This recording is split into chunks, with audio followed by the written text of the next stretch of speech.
Olá pessoal, tudo bem com vocês? Meu nome é Ronaldo Virgílio Júnior, eu sou professor de Direito Constitucional e hoje aqui no canal do Antônio do Tribunal eu quero dar uma dica para vocês a respeito da suspensão dos direitos políticos, suas diferenças com relação à inelegibilidade e também com relação à inabilitação para o cargo público. O que são esses institutos? Quais são suas diferenças? Quais são suas consequências? É isso que eu quero tratar hoje aqui com vocês. Então já convido vocês para se inscreverem aqui no canal e ficarem por dentro das dicas de concurso que semanalmente estão sendo postadas. E se quiser mais conteúdo de direito, me procure aqui pelo canal no YouTube, Ronaldo Virgílio Júnior. Lá você também vai encontrar bastante conteúdo gratuito. E se quiser entrar em contato comigo para tirar alguma dúvida, encaminhar alguma sugestão, me procurem pelo @ronaldo.virgiliojunior no Instagram. Vamos então começar essa nossa dica tratando a respeito da suspensão dos direitos políticos. Primeiro é importante lembrar, esses institutos, suspensão dos direitos políticos, perda dos direitos políticos, inelegibilidades, inabilitação para o cargo, são institutos que de certa forma restringem o direito político ou restringem a possibilidade de se exercer um cargo público ou um mandato eletivo. E quais são as diferenças de cada um e as suas consequências? É a partir daqui que a gente começa estudando a suspensão pelo artigo 15. E aqui já é deixado bem claro que é vedada a cassação de direitos políticos. O que se é permitido constitucionalmente é a perda ou a suspensão. Nos seguintes casos: cancelamento da naturalização por sentença transitada em julgado, incapacidade civil absoluta, condenação criminal transitada em julgado enquanto durarem seus efeitos, recusa de cumprir obrigação a todas impostas ou prestação alternativa, ou improbidade administrativa nos termos do artigo 37, parágrafo 4º. Aqui é importante saber quais desses casos se configura como perda ou se configura como suspensão dos direitos políticos. Inequivocadamente, o inciso 1, o cancelamento da naturalização por sentença transitada e julgada, caracteriza como perda dos direitos políticos, pois se ele perdeu a condição de brasileiro naturalizado, obviamente ele também perderá todos os seus direitos políticos e os direitos que advêm dessa condição. Não temos discussões aqui. E também não temos grandes discussões a respeito do inciso 2, 3 e 5. A maioria da doutrina classifica como suspensão dos direitos políticos a incapacidade civil absoluta, a condenação criminal transitada em julgado, e aqui até deixa claro, enquanto durarem seus efeitos, e a improbidade administrativa, que a gente sabe que a Lei 8429 ela estabelece prazos determinados, inclusive foi alterado com bastante relevância por uma lei do ano passado, então confiram se você ainda não atualizou seu material, mas deixa claro um prazo fixo, um limite para que se tenha a suspensão dos direitos políticos no caso de improbidade administrativa. A polêmica aqui que você precisa ficar atento é com relação ao inciso 4, recusa de cumprir obrigação a todos imposta ou prestação alternativa. E o exemplo mais claro possível é o júri.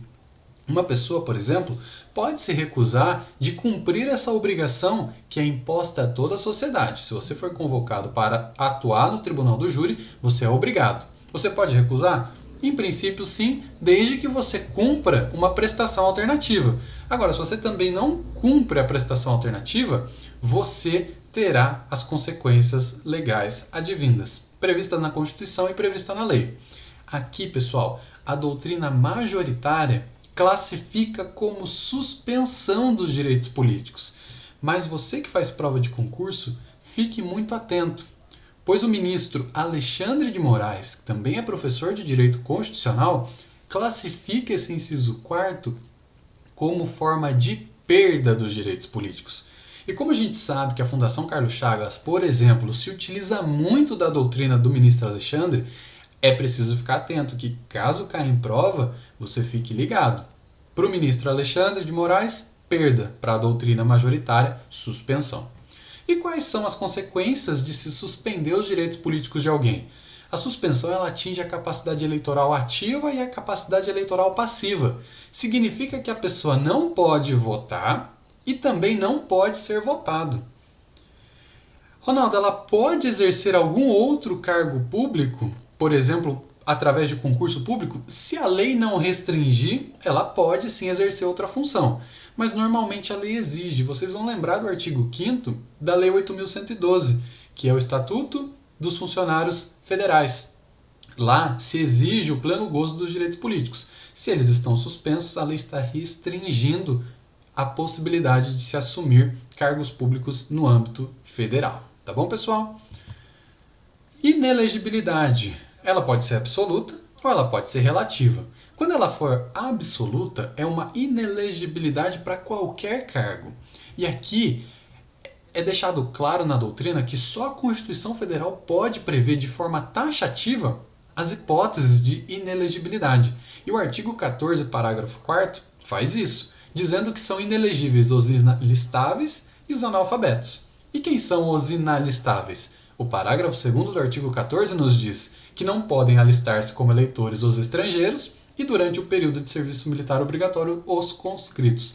Então, basicamente, estão englobados pela inelegibilidade absoluta, que é para qualquer cargo, é o impedimento de atribuição de exercício de qualquer cargo, os inalistáveis, que compõem os estrangeiros e os conscritos durante o período de serviço militar obrigatório, e os analfabetos.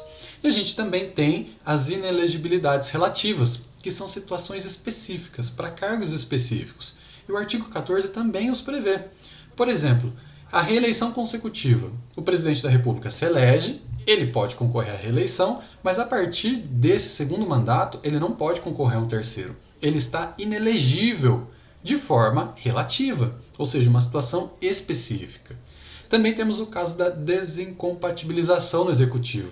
Por exemplo, o governador do estado que queira concorrer a outro cargo público, ele deve se desincompatibilizar, ou seja, ele deve sair do cargo 6 meses antes do pleito. Então, ele não poderia concorrer sem esse requisito. Ele não poderia exercer essa função caso ele queira concorrer a outro cargo.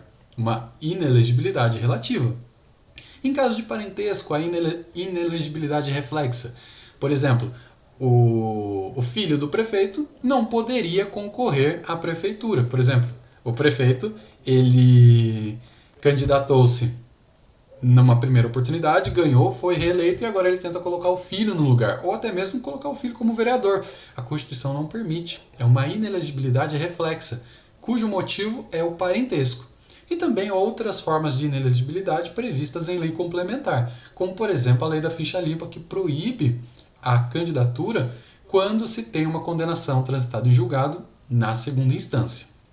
E quais são os reflexos, quais são as consequências da inelegibilidade? Significa que essa pessoa pode votar, então ela mantém a sua capacidade eleitoral ativa, mas ela não pode ser votada. Ela não pode ser votada e ela pode exercer outra função pública não eletiva. A função pública eletiva ela não pode, porque a gente acabou de ver que ela não pode ser votada. Então, resumindo, ela pode votar e pode exercer outra função pública. Ela não pode ser votada. E por fim, inabilitação para o cargo público. Decorre, por exemplo, de uma condenação em crime de responsabilidade. O presidente da República comete uma infração política administrativa prevista numa lei específica e, com base na sua condenação, ele pode perder o cargo e ser inabilitado para o exercício de outra função pública por um determinado período. O Supremo Tribunal Federal já teve a oportunidade de se manifestar, dizendo que essas penas elas não são necessariamente consequência uma da outra, ou seja, a gente já viu em um caso recente que o presidente da República pode perder o cargo, mas pode continuar habilitado para cargo público, então são penas autônomas. Mas poderia ser, sim, a consequência de uma condenação em crime de responsabilidade a inabilitação para o exercício do cargo público. E o que significa isso? Significa que a pessoa mantém a capacidade eleitoral ativa, ela pode votar, ela não pode ser votada e ela também não pode exercer qualquer outra função pública. Tá bom, pessoal? Essa foi a dica de hoje. Espero que vocês tenham esquematizado certinho as consequências, as hipóteses. Se ficou alguma dúvida, eu me coloco à disposição para a gente conversar mais sobre esse assunto. Tá bom, pessoal? Um grande abraço para vocês e até semana que vem com mais dicas, tá bom?